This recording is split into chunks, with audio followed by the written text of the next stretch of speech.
हमारा पृथ्वी एक ऐसा ग्रह है जहां लाखों साल पहले उत्पत्ति हुआ था जीवन का। तब से लेकर आज तक ये जीवन चलता आ रहा है। सबसे पहले जन्म हुआ था कुछ बहुत ही छोटे माइक्रो ऑर्गेनिजम्स का, जैसे बहुत तरह के बैक्टीरिया।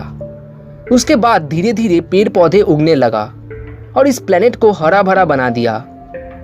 जब से पेड़ पौधे हवा में ऑक्सीजन का प्रोड्यूस करने लगे, तब से शुरुआत हुआ असली जीवन। धीरे धीरे जीव जंतुओं से ये प्लेनेट छा गया। जीवन को फलने के लिए जो जो चीज़ों की ज़रूरत था, वो सब कुछ इस प्लेनेट पे मौजूद था। जैसे सही मात्रा में पानी, हवा और उसमें मिले हुए गैसेस का रहना, या फिर सही तापमान और सही मात्रा में सूर्य किरण का होना।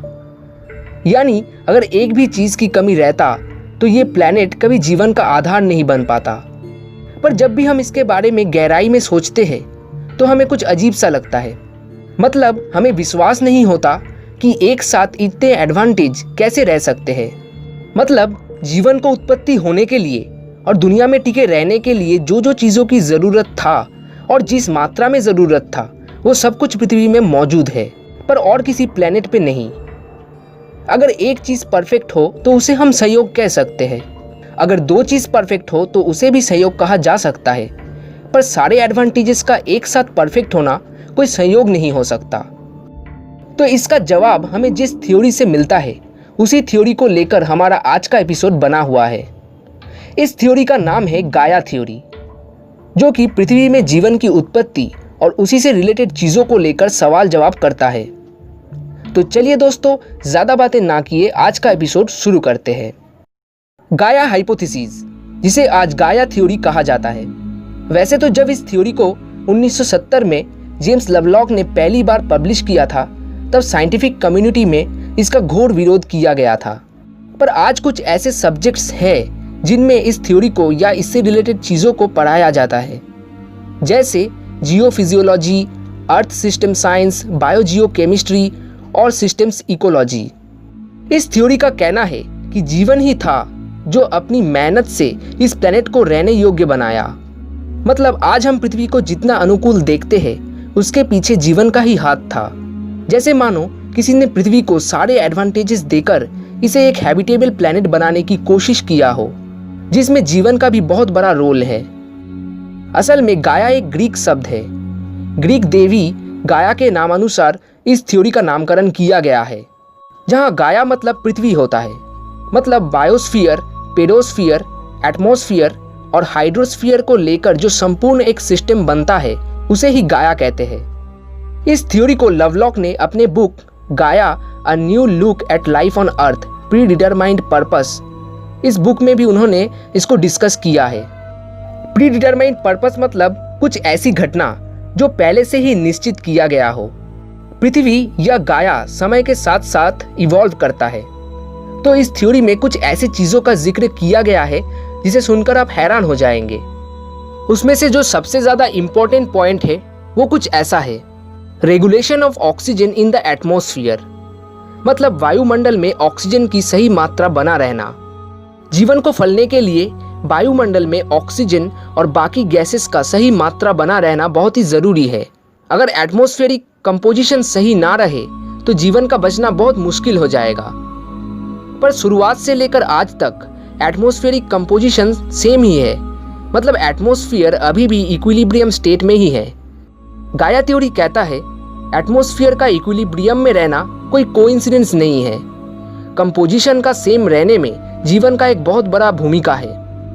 गाया थ्योरी इससे रिलेटेड और भी एक चीज़ कहता है, जैसे ऑक्सीजन मनुष्य और जीव जंतुओं के लिए कितना इम्पोर्टेंट है, ये हम सभी जानते हैं। पर गाया थ्योरी के अनुसार फ्लोरीन के बाद जो मोस्ट रिएक्टिव एलिमेंट इस दुनिया में है, वो है ऑक्सीजन। इसलिए ऑक्सीजन को बाकी गैसेस या मिनरल्स से रिएक्शन हो जाना चाहिए था। मेरा कहने का मतलब ये है कि वायुमंडल में जितना % ऑक्सीजन है, उतना % उसे नहीं होना चाहिए था, क्योंकि उसका रिएक्शन बहुत जल्दी हो जाता है।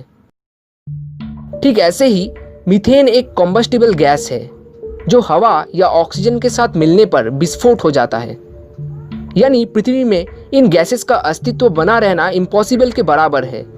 पर रियलिटी में इन गैसेस का अस्तित्व है और वो एकदम पहले जैसा ही सेम है।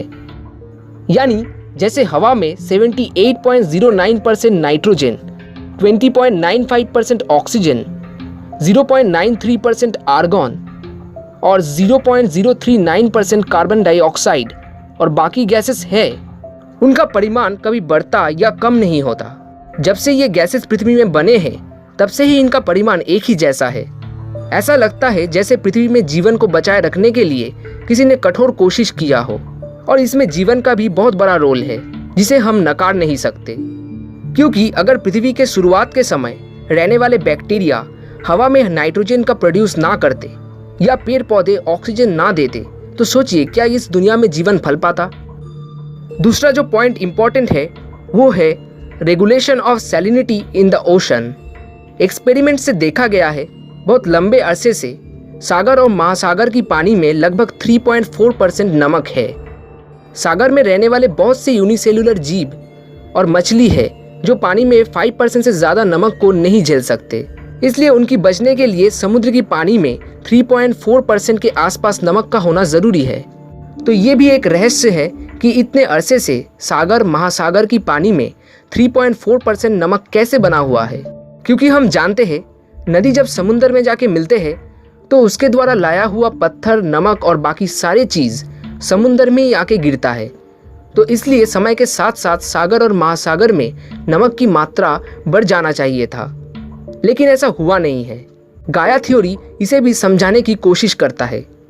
इस थ्योरी के अनुसार पृथ्वी खुद इन नमक को अपने अंदर खींच लेता है और कुछ माइक्रो ऑर्गेनिजम्स भी सागर में रहते हैं जो इन नमक का मात्रा सही बनाए रखने में मदद करता है। तो ऐसे ही बहुत से चीज़ इस दुनिया में कायम है ताकि पृथ्वी एक हैबिटेबल प्लैनेट बन सके। तो दोस्तों आज के लिए बस इतना ही। अगर आपको ये वीडियो अच्छा लगा है तो इसे लाइक और शेयर कर दीजिए। अगर आप किसी भी टॉपिक के ऊपर वीडियो चाहते हो तो कमेंट में हमें लिख के ज़रूर बताएं। और अगर आपने इस चैनल को सब्सक्राइब नहीं किया है तो जल्दी से कर लीजिए।